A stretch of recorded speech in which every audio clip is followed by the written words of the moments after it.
Another NFL story that is interesting to watch is that boy Mike McDaniel, the head coach of the Miami Dolphins. He needs to watch out. And here's why he needs to watch out. NFL teams typically like to wait until a bye week before they fire their coaches. All right. The Dolphins don't have a bye week until week 12. Week 12. Okay. That means there's a chance that they can fire Mike McDaniels at any given time. Ryan, do we have this sound of Tua try to explain how it is that his wide receivers need to stop running so fast? We do not, but We do not. he is, the team seems to be in almost open revolt. I mean, you had Tyreek on Friday going at a reporter for, asking him about why he hasn't had, more than a 30-yard catch in over a year. Yes. Him and Tua seem to genuinely hate each other. Mike McDaniel looks miserable on the sidelines in a loss to the Patriots, and it looks like he can go sideways at any time. All right, so look, Tyreek Hill is not as fast as he used to be, right? But his quarterback stood at the podium after the game and basically said that he tells Jalen Waddle and Tyreek Hill, you know damn well I can't throw the ball that far. So y'all out here running 80 yards down the field, you know I can't get that to you. Ho, ho, ho, ho, ho, ho, ho, big dogs. Deontay Lee said, you don't need to be this honest in front of people. But if your whole game is being fast and running far and catching the ball and you got a quarterback who can't do it, although, didn't Tyreek Hill say that Tua threw a better ball than Patrick Mahomes? Didn't he do that? Yeah. I bet they missed the hell out of each other, boy. They like that commercial that turn around every now and then. You know that commercial right there? I bet you they be thinking that about themselves. But anyway, I bring this up about Mike McDaniel. I think he can get fired at any time. Because if I'm learning anything from college football, you really can get fired at any time. Like, look, college football coaches have gotten fired early in seasons, but it normally takes a lot. For example, the time that Arkansas lost their first game of the season at home to the Citadel in 1992, and they fired the coach the same night, right? The same night. You also have like the example of when people was getting crooned. Ryan, I think you're probably too young to remember when people was out here getting crooned. I remember that one. Yeah, I remember. Yeah. Mississippi State. Sylvester. Yes, Mississippi State hired Sylvester Croom, the first black head coach in the history of the Southeastern Conference. And teams seem to have this incredible coincidence of losing to Mississippi State and then suddenly firing their coaches. Yeah. The first one of note was Ron Zook.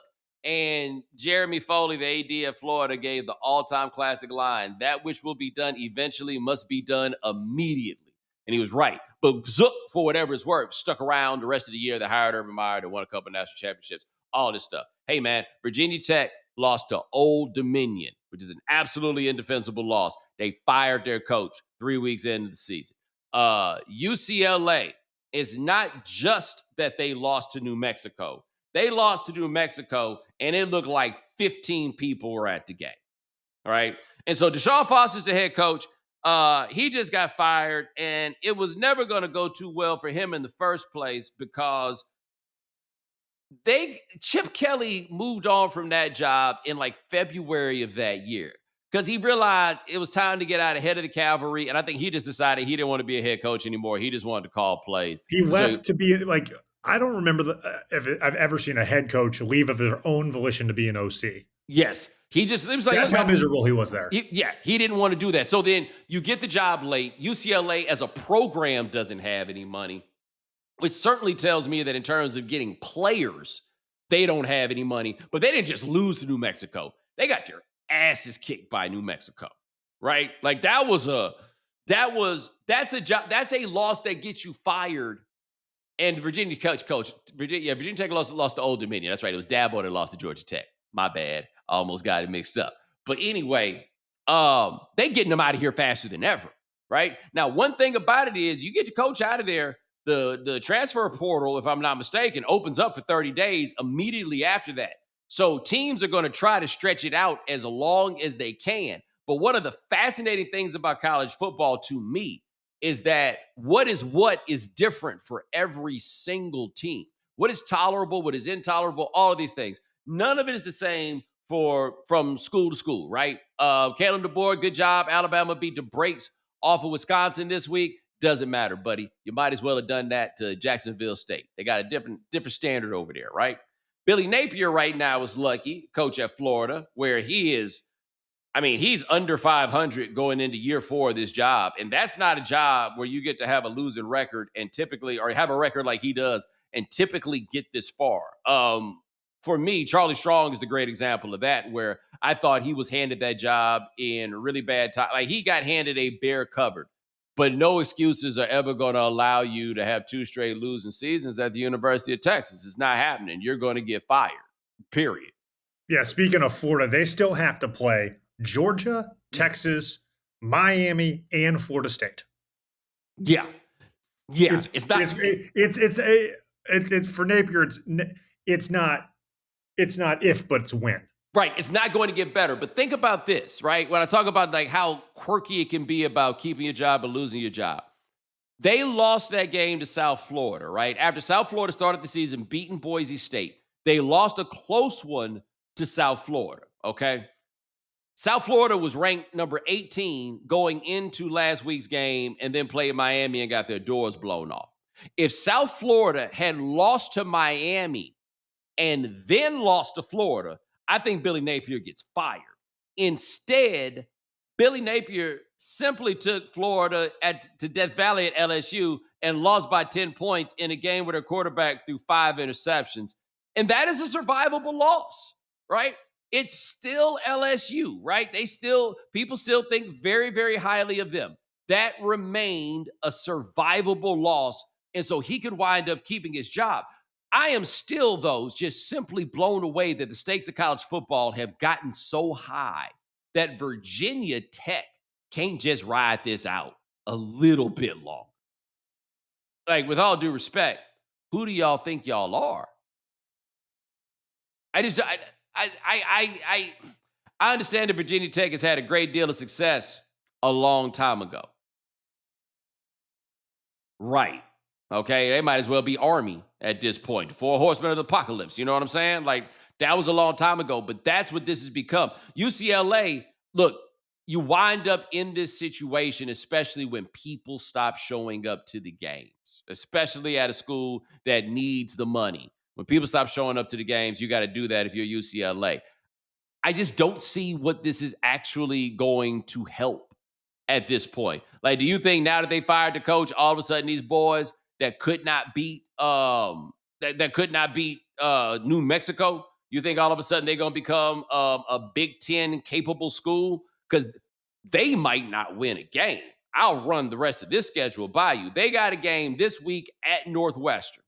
After that, home for Penn State, at Michigan State, home for Maryland, at Indiana, home for Nebraska, at Ohio State, home for Washington, at USC. They might not win another game. And I could be wrong, but I feel like if all you're going to do is lose all your games, you might as well keep the same loser that you started with.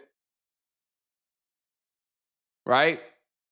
Like, it also gets to the next question. Ryan, you tell me if I'm tripping here, but I'm sure that man got a buyout in his contract. If y'all ain't got no money, can y'all just be throwing it around willy-nilly?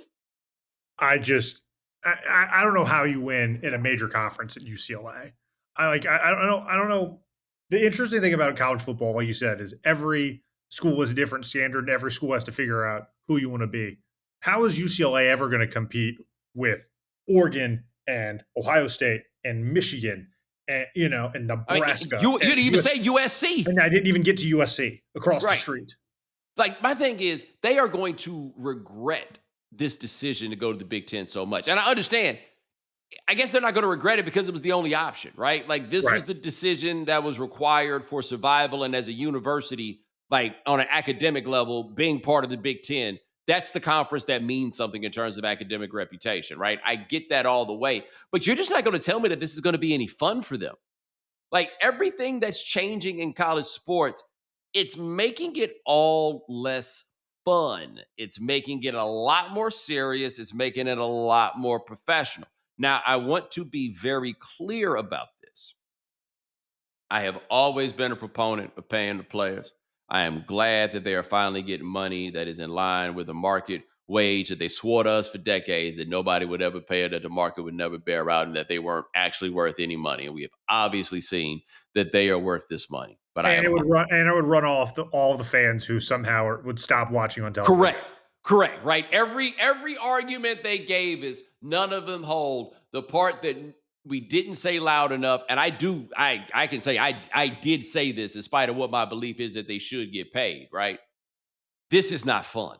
This is not this isn't going to be what we've wanted it to be, right? We don't know who plays for anybody anymore. The stakes for the coaches are so high that you're firing coaches and firing them in week 3 and all of this. This conference realignment has gone in such a way that the conferences barely make any sense. So you don't get any really true sense of rivalry because you don't play enough games against teams that matter to you or that your friends went to or stuff like that. Like all of this is thrown off in a way that is not comfortable for me. Um, but I do wonder this. What's it going to be if schools like these make these decisions at these rates? And as I say all of this and how it's all gotten so serious for everybody else, I admit the more that I talk, I've basically talked myself into calling for Billy Napier's job this week. I'm not saying that I mean, look, he's gonna get paid. Like, one thing I need to be very clear about. Like, everybody's like, nah, you don't need to call for people's jobs, da da da. Let me tell you something, man. Every time I got fired from a job, the check stopped. That ain't the case with these jokers. You know what I'm saying? Big boy jobs have big boy responsibilities. Yeah, look, man, the problem with losing your job is not losing your job, it's losing your check. If you still got a check, I don't really understand what we out here. Well, your kids have to go through this. Don't tell them then. You ever think about that? Little kid, 3 years old. Like, well, he's 7 years old. The kids at school are saying that his daddy got fired. Tell him daddy's still getting paid. Daddy gonna pull up to school in a Rolls Royce. Ask him if they daddies got Rolls Royces working 60 hours a week. Hell no, I bet they don't. You know what I'm saying? But this is what it is going to be. And Mike McDaniel, you better hope that Stephen Ross is not paying attention to what is going on in college sports, because he might mess around and get a bright idea.